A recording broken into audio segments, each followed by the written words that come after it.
Being able to understand how a word is broken down into individual sounds is the number one indicator of reading success. And so, why are we not harnessing that more?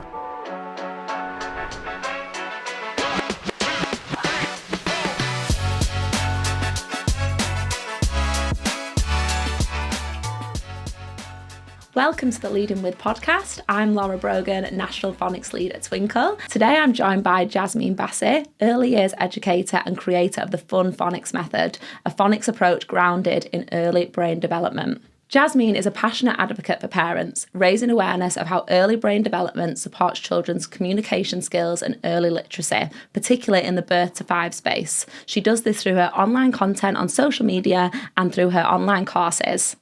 So, Jasmeen, welcome and thank you. I'm really looking forward to speaking to you today and hearing more about your work and your mission. So, you're a former teacher and mum of 2 girls that are reading by age 3. Yeah. So, how has that kind of experience and journey shaped your work today?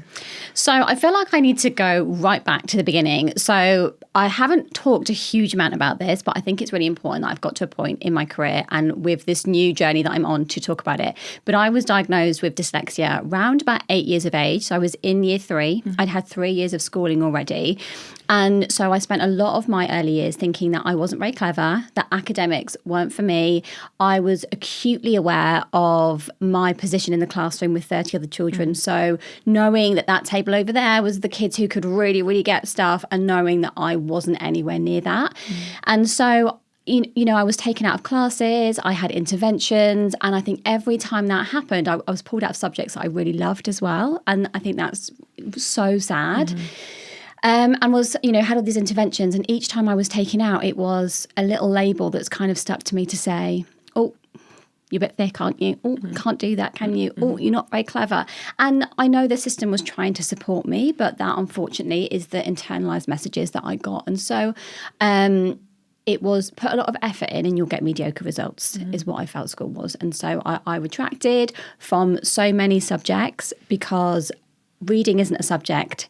It is a gateway to the whole curriculum and to life. And I work with adults who struggle to read as well.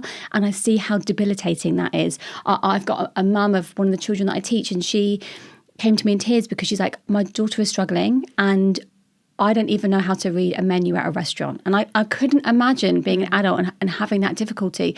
And so it really started from then, and then I went to university. I did a fashion degree because that's what I really loved. And I finished that, and I was taken into a graduate scheme with a retail shop, and I worked for them for a few years. And that's really what shifted or rewired my own brain, because at 23, I was running a very big store, managing hundreds of people. It was that gave me the message, you are capable and you can do like hard things and manage incredibly hard things in a really great way. And so after 3 years of that, I was like, do you know what? I want to go and be a teacher. I think I can do it. And my mum's a teacher, so it's kind of in the family. So I went to uni. I did my I applied to university. I got the place. I had the interview, and then they sent me, I had to do an English and a maths test. I failed them both. And so you're not meant to get on the course. I got this letter through the post to say, Jasmeen, you didn't pass these tests, but we absolutely loved your interview and think you'll be an incredible teacher. We're going to let you on, but you have to promise us that you are going to work yourself to the ground to pass these 2 tests. And I did, and I got on. So I literally got on the skin of my teeth.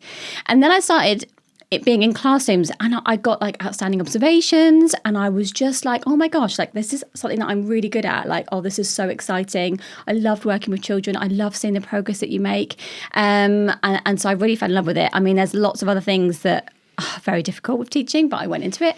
And then I moved abroad. I taught abroad for a few years, and then I fell pregnant. And then I was like, right, okay. So I didn't work for a few years because in the country we were living, you had like 2 months mat leave. And I remember holding my daughter in my arms for the very first time. It was a baking hot summer. And suddenly all of like your childhood trauma just like comes to like punch you in the face.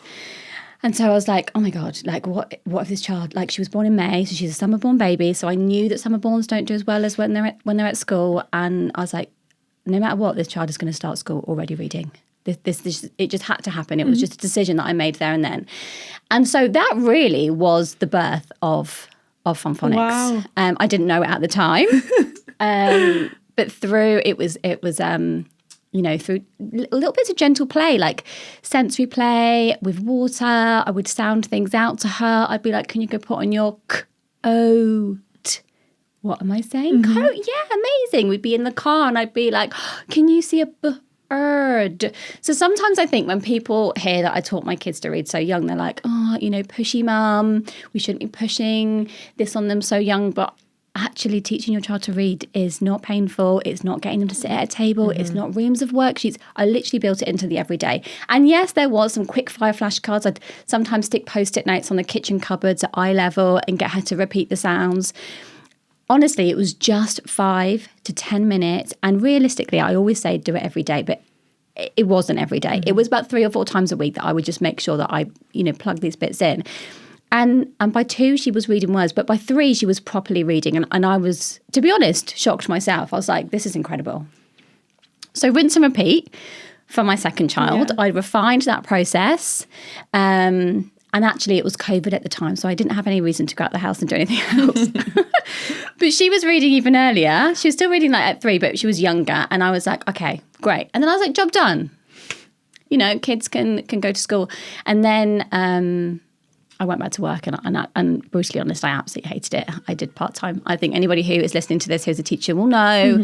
And you said yourself as well, when you go back to work and you've got kids, it's really tough. It is. And there's so much, isn't there? It is so overwhelming. And you give so much to everybody else's children. And then you haven't really got a lot left for your own children at home.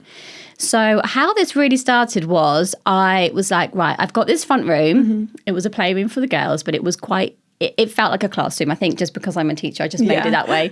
So I was like, I wonder if any parents would send their kids to me to learn to read. And so I started these lessons. I advertised them online. I did free lessons over the summer. So loads of my friends came and I was like, oh my God, this is amazing. And then nothing. For 4 months, I literally couldn't sell a single spot on this after school tuition that I'd created. And then somebody did bite, and then it slowly kind of snowballed and word got out.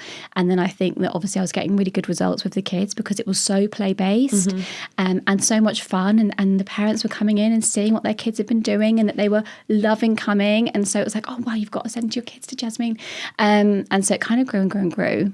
At the time I had I was posting on social media, but really it was to get people into the class. Yeah. But I got a little bit, I kind of niched up a little bit and was like, oh, let me just refine my messaging. And so rather than showcasing what was happening in the classes, I was really hyper specific. If you do this, this is the result you'll get.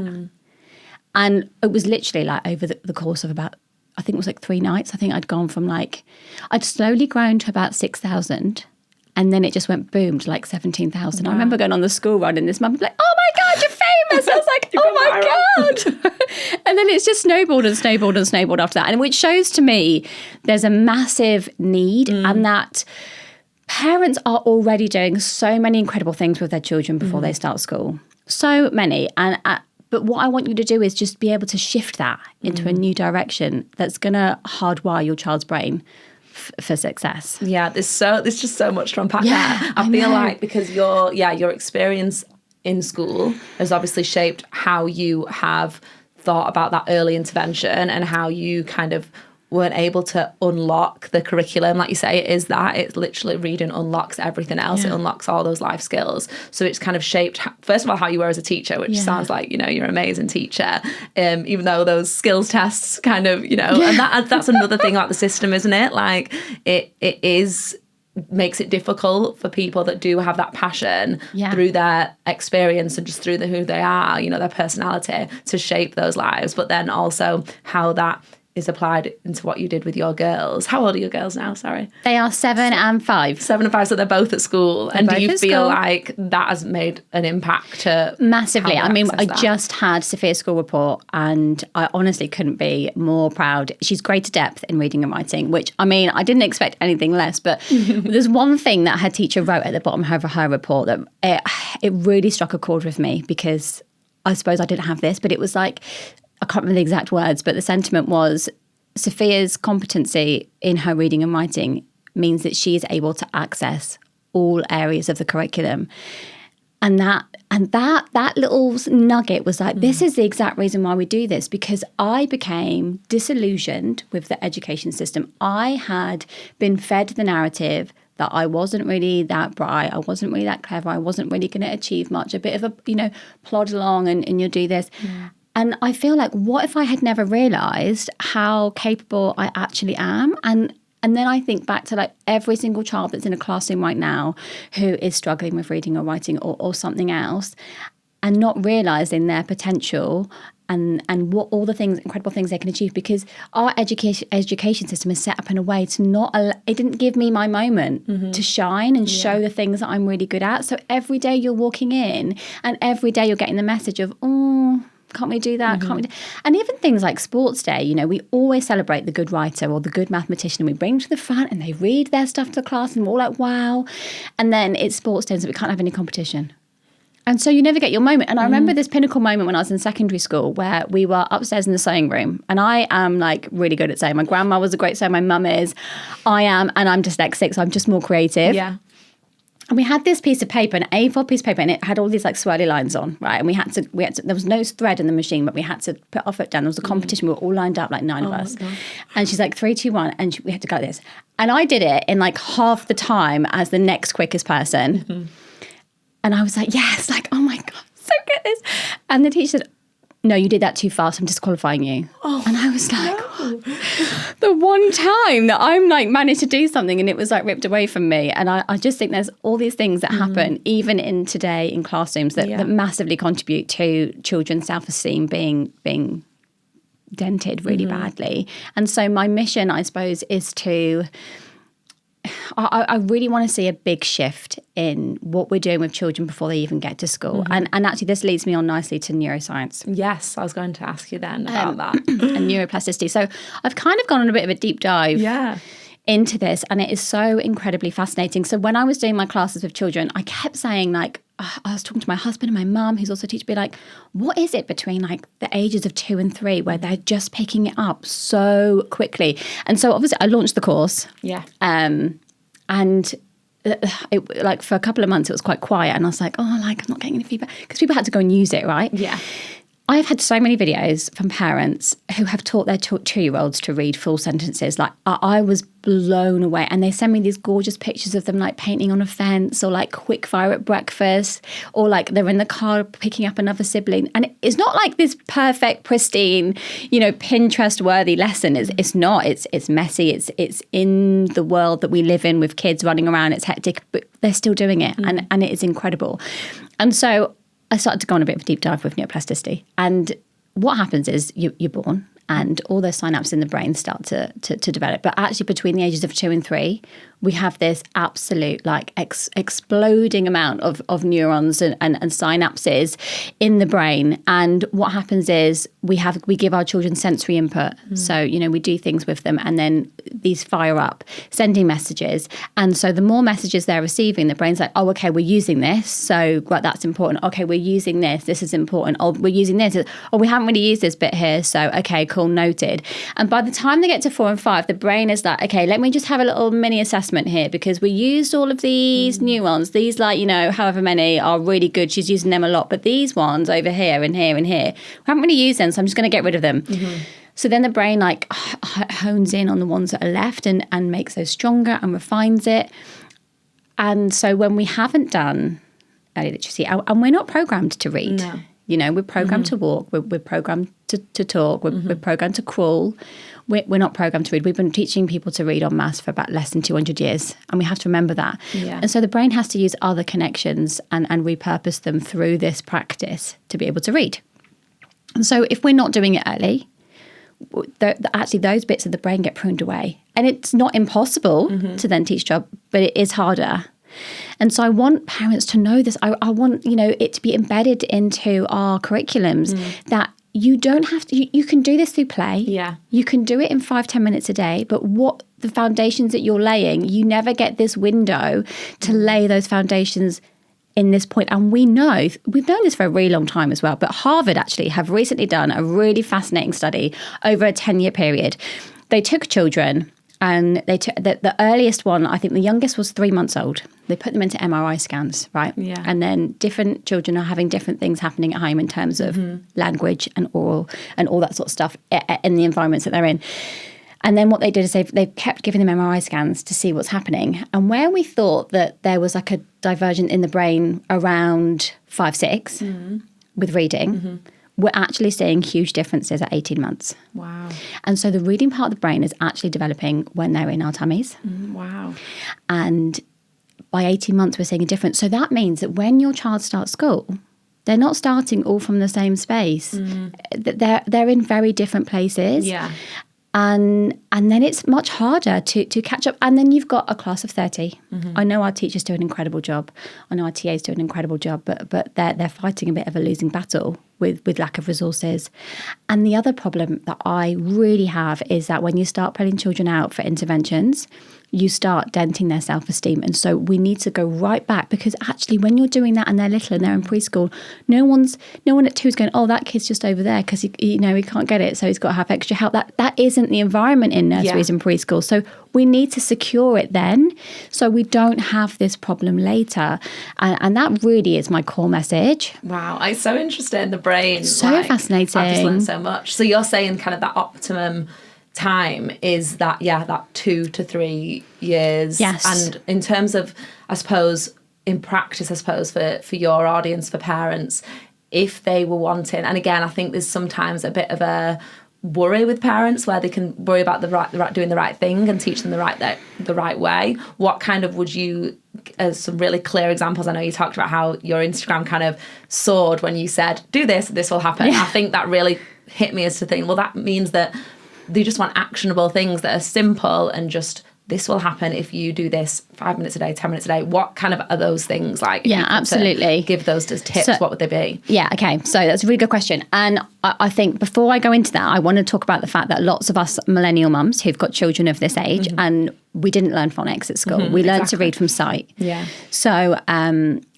you're having to relearn with your own children, but it is really important. So we're not going to worry about the alphabet song. I know that it's all over YouTube, and I know that you need 5 minutes to go load the dishwasher, put the laundry on, but don't put it on, please, because it teaches the names of the letters. Yeah. And if you've got, say, I don't know, you're trying to spell the word sat and you've got SAT, but when you blend that, you get SAT. Yeah, asata.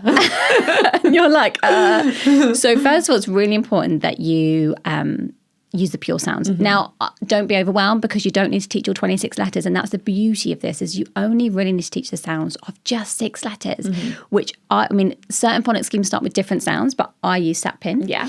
And so I've got loads of videos on my page about that, but should I quickly give them a quick, what are those sounds now? Yes, please do that. So demonstrate. I'll say the sounds correctly. S, A, T, P, I, N. Now you might think that it's and you hear that sound, but we don't want that. No. So teach them the sounds of those 6 letters, but also the other skill that you need, because is blending. And actually, you just do this every day. In fact, I did this the other day with my 2 girls in the supermarket, and I was like, right, okay, we've got the shopping list. I mean, I had a bit of time. It wasn't like a manic food shop. It wasn't a supermarket sweet moment. I'm like, we've got like a bit of time to kill. We can go a bit slower. Supermarket stuff. Oh God, I missed that program.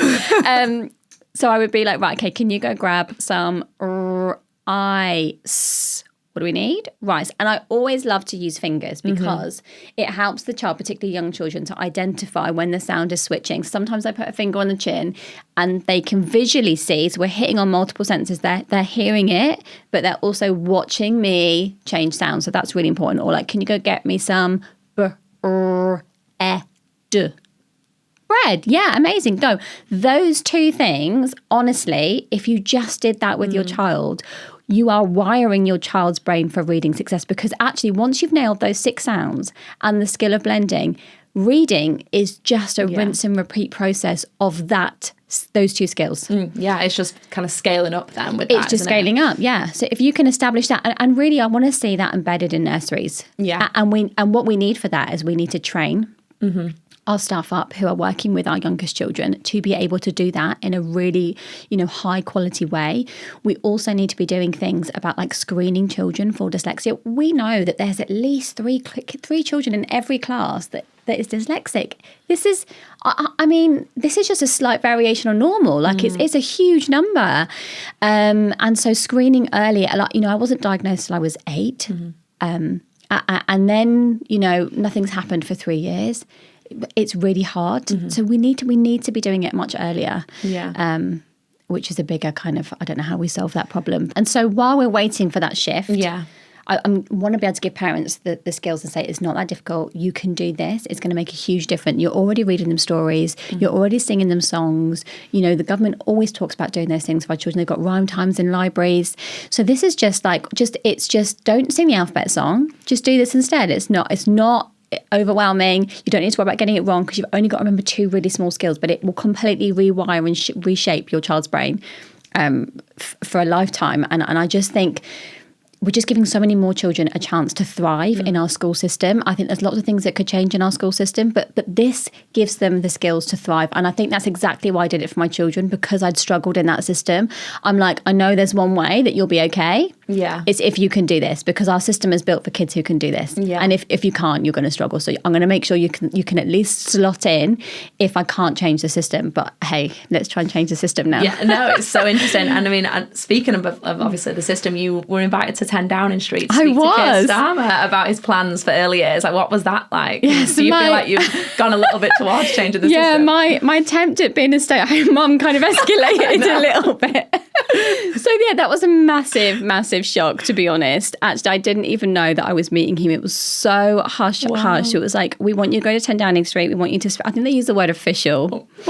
And I was like, okay. And then I thought it would all be about literacy. I remember waiting outside the gates and there was like 5 of us. And I was like, oh, like, are you here?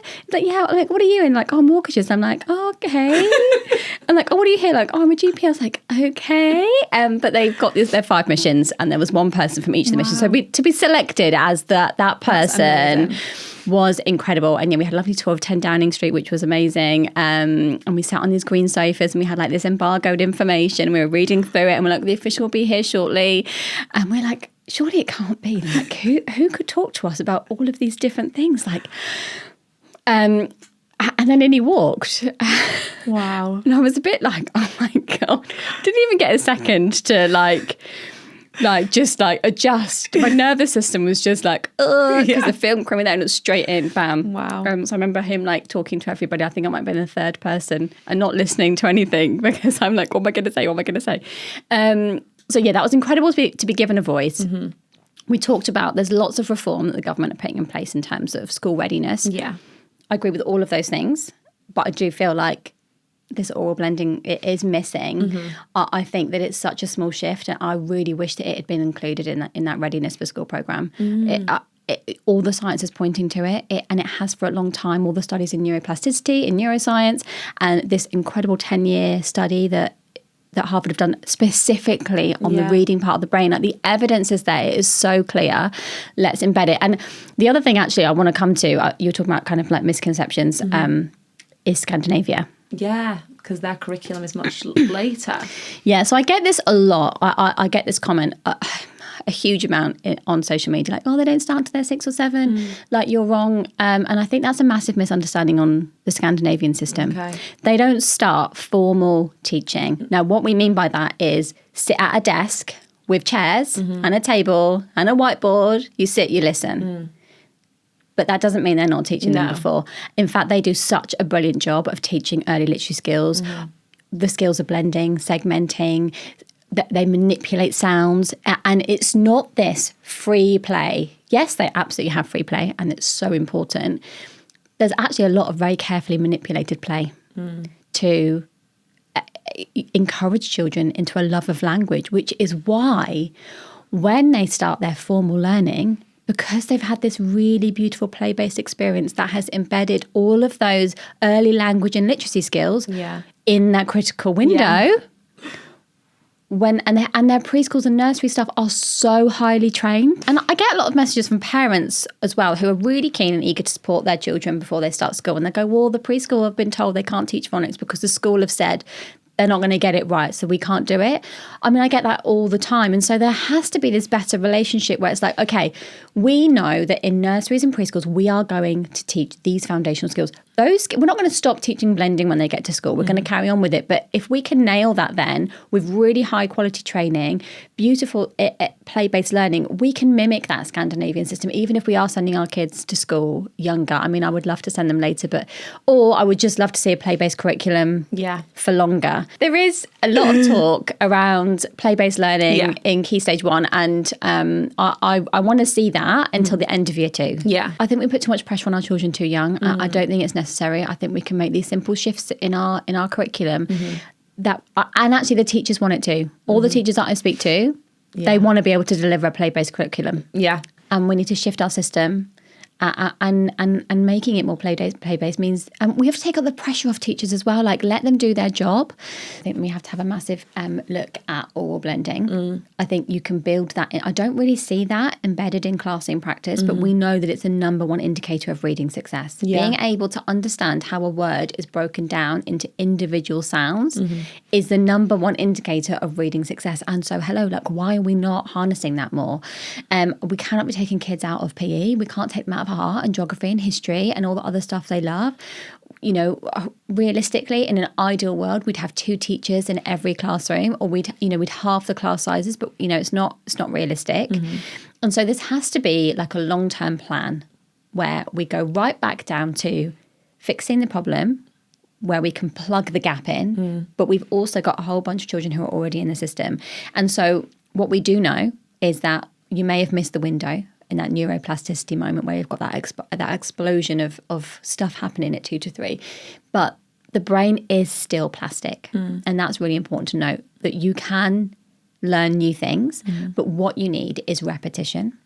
And what I really focus on is play-based. Yeah. And when we're parents at home and we're teaching our children, there is a different dynamic. They don't listen to us as well as they listen to their teachers. But we have to approach it through a way that's going to excite them and entice them. We have to meet children where they are at, not getting children to meet us where we are. So we're changing the internal conversation that child is having, because the internal conversation that I had with myself was, I'm not worthy, I'm not clever.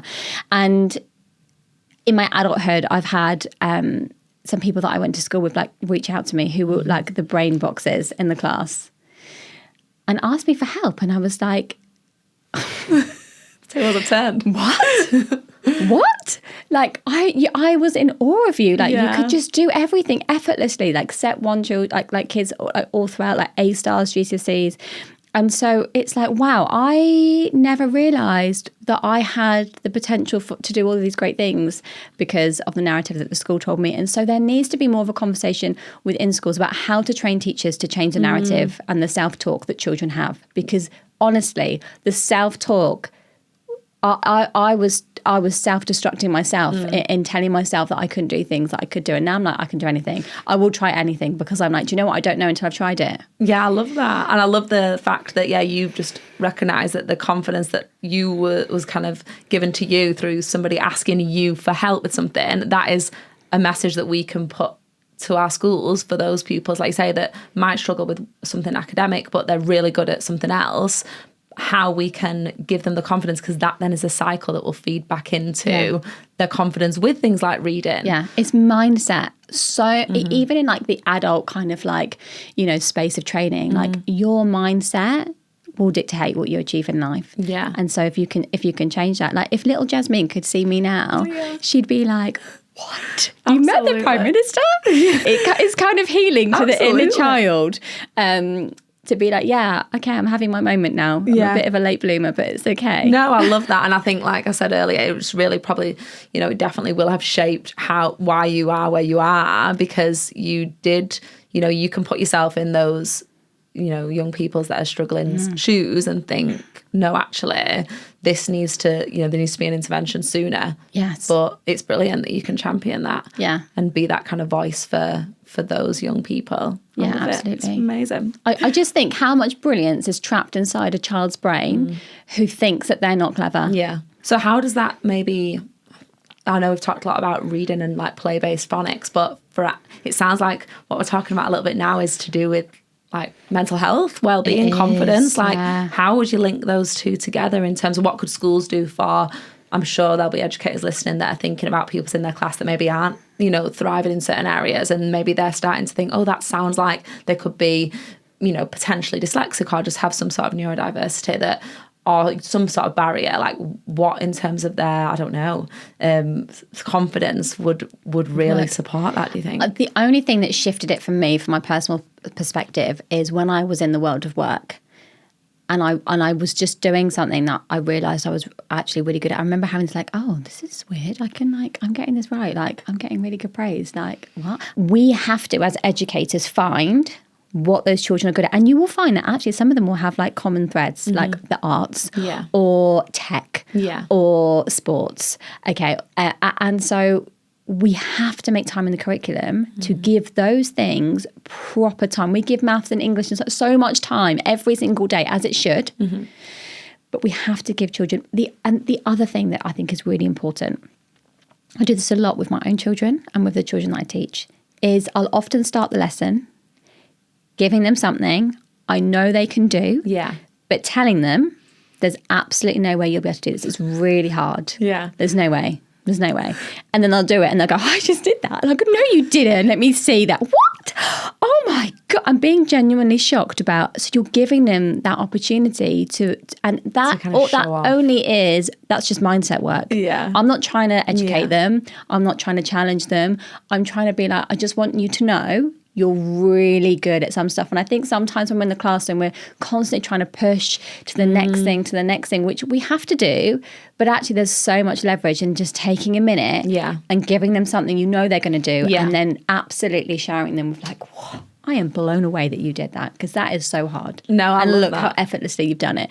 So, and we don't get any teaching on mindset as teacher trainings, but it is critical to being a learner, is believing that you are worthy of learning, right? I know it is, and it's something, when you're an adult, you tell yourself all the time, don't you? Like, you're kind of always thinking like affirmations and positivity, but it needs to be something that we do with our young people. And I suppose it links back to the brain development, doesn't it? You talked at the beginning about how if you're not using something, you're kind of losing it and you're throwing it away. But so even though they might know how to do something, it's still important that they keep revisiting it. And I'm a massive fan of that with the curriculum. I'm a massive fan of revisiting what they've learned, you know, when they were younger and in earlier year groups, to kind of really embed and overlearn. Similar with phonics, still doing the oral blending, even, you know, as they're through their reading journey. But also that links back to neuroplasticity, because we know that the more times that we have that electrical current pass through in the brain in those same routes that it's done, we make it stronger and stronger and stronger and stronger. So it's not just something that we're doing for fun.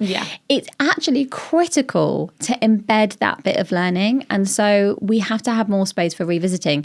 And the curriculum moves too fast, in my opinion. It does. I mean, how many times I've been in a class of 30, you know, I've done a maths lesson, I've split myself into 85 pieces to try and get myself around this classroom, and then I've marked the books at the end of the day and I see at least 5 or 6 books, and I'm like, oh, I didn't get to this child in time in the lesson, and I don't know what to do because I've got no one help in the classroom tomorrow or the next day after that, and then we're going to move on to the next topic, and I'm like, how do I go back and plug that gap? It is. It's so true. No, you've preaching to the choir. No, it's so interesting. I could talk to you all day. But thank you, Jasmeen. Honestly, I have had the best conversation with you, learning so much, and I feel like I need to go back and read a book on brain development. So thank you so much for coming on the podcast. No, thank you so much for having me. And actually, I just love talking about this so much. It's so exciting to sit down and talk to a fellow educator about something that I think is just so critically important and can have such a massive impact. So thank you so much for having me. No, you're welcome. And I think the thing is, you can tell that you're passionate about it, and that's why you are the best person to be able to do it on your social media, which people can follow. The links will be in the show notes. And I just want to say thank you for coming on. Yeah, thank you so much. Lovely to meet you. Lovely to meet you too.